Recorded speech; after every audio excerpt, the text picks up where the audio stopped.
从今年的下半年一直到27年呢，每个人都要重点的注意以下这3点。第一，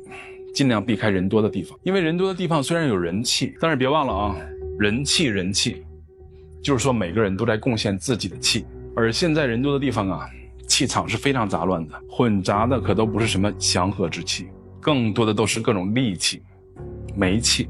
还有抱怨之气。所以啊，奉劝各位，宁可多去公园，多去大自然，多去有山有水有树有草的地方，去接纳点天地和自然的气。第二，自己的朋友圈少去随便晒东西，晒车、晒娃、晒财、晒幸福。要知道啊，人性是非常复杂的，很多时候人都是见不得别人好的，尤其是见不得身边的人好。所以你如果还是在不断的晒各种东西啊，但觉得给你点赞的人是越来越少，那你就赶紧的学得聪明一点吧。幸福需要保鲜，能量需要冷藏，自己的日子偷偷过好了，自己啊捂着嘴偷着乐就行了。很多事情真的很怕晒，晒多了各种倒霉事儿就容易找上门来。第三，车子、房子那些大件物品，除了有必要，都不要轻易的乱换，因为你用久了的物品都是有灵性的。人养物3年，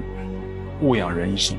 你曾经在走上坡路的时候，身边的东西都在帮你，都在汇聚好运和能量，都像老朋友一样在护佑着你。所以日子好了坏了，都要学会念点旧情，维护好自己的气场和能量的平衡。朋友，以上这几点照做，让自己这几年的日子啊，都尽量的平平安安。刷到就是缘分，就送给自己几个字：好运旺福，身心皆安。朋友，祝你一切都好，福生无量。